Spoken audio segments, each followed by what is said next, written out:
Okay, we are moving on to common stock dividends, which includes cash dividends, property dividends, liquidating dividends, and stock dividends. So it's a little bit confusing because there's this thing called a stock dividend, but there's different types of common stock dividends.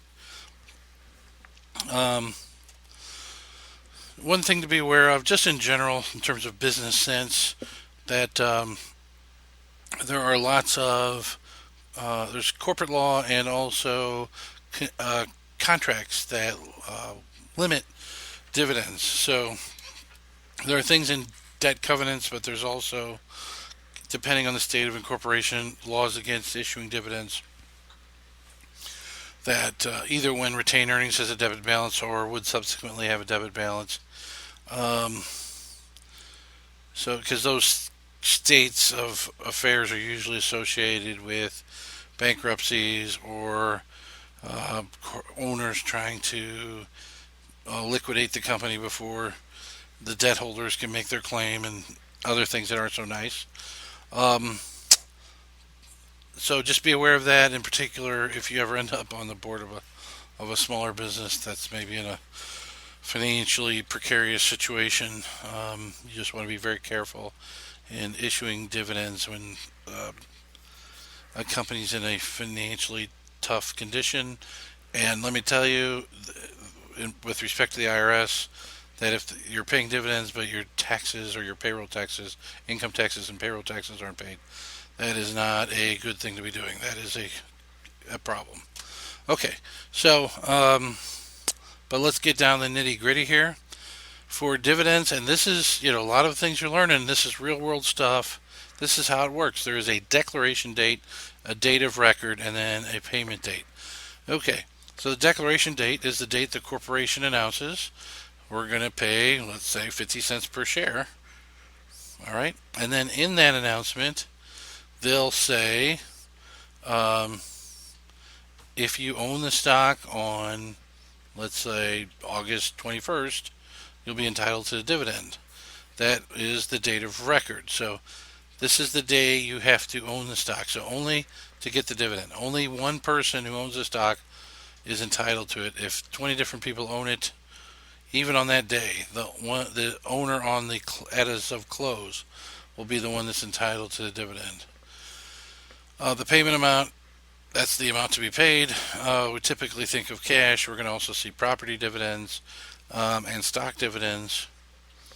And then finally, the payment date, kind of obvious, but if the date of record is August 21st, they may say September 4th is the day we'll actually make the payment. Okay?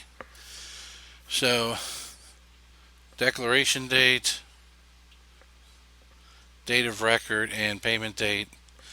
A company does not need to declare a dividend, but once it becomes declared, once it's declared, then it's a legal liability and it's dividends payable. So after they declare it, they can't say, oops, sorry, our mistake, we're not really going to pay that. Okay, if you declare it, if a corporation declares it, it's a liability, but it's not like interest where they have to pay a dividend. They need not ever declare a dividend. Okay? All right, so 4 types of dividends. Cash dividend, the company is going to transfer cash from them to the owner.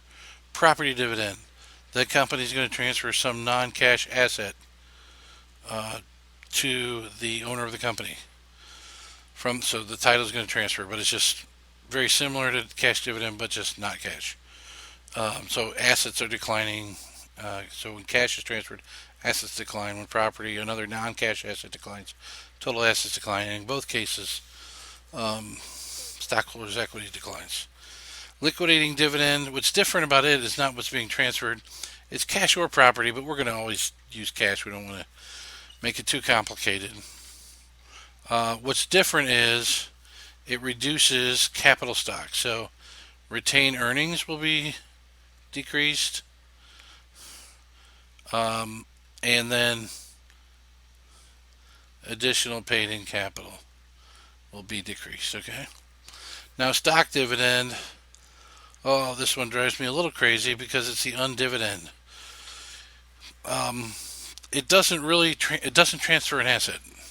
So there's no reduction in total assets, no reduction in total liability, no reduction in total stockholders' equity. All the stock dividend does is say, let's say we got a big pizza pie and it's one piece. Here's a stock dividend. Yep. We're going to make your one piece worth two. Now we're going to make your one piece worth four. Now we're going to make your one piece worth eight.